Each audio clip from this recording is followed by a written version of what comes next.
Someday we got to get you to Seattle. I mean, I've been to Seattle. I know you've been to Seattle. Yeah, But we got to get you back. I know. You know, Scott and Jake take the town. It'll be a comedy. What would the plan? Oh, a movie. Or No, like a segment. You can come be on my show, the Scott Carty Party. Okay. There, that's okay. Shameless plug. How about that? I'm already on the show. You actually are right now. Yeah. You realized it. Good. You get to really play two characters in this movie. Why is it important to the story that you get to be the author and then also the guy going through the extreme ordeal? Yeah. Well, there's some sort of retribution, I think, some sort of resolution in being the author of the expression of this heartbreak. Yeah. You know, that somehow,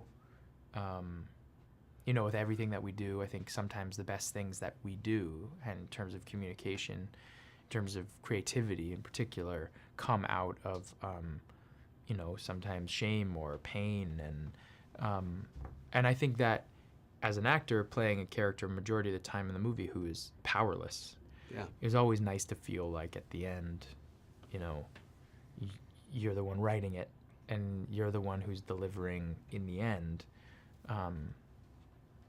a message to the person who hurt you, but not hurting them back. How worn out were you at the end of the shooting days? Because it's just, your performance is gut-wrenching to watch with what you go through. I mean, it was physical for you. Yeah. I mean, there's a consistency of feeling in this, which is just brutal. Yeah. You know, I came home at the end of the day or as the sun was rising. We would shoot at night, and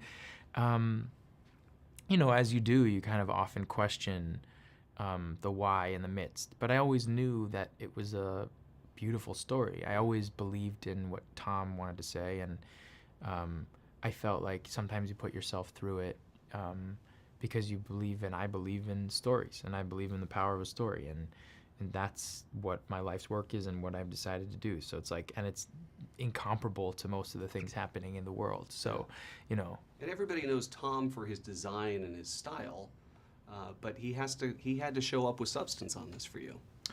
Yeah, I mean, that was my one worry. You know, I mean, I knew that it would look beautiful. I knew that everyone's clothes would look good and it would be organized. But I wondered how far he wanted to go into his own heart, you know, because ultimately, no matter how far I wanted to go, it's his story, and it's his movie, and it's his expression.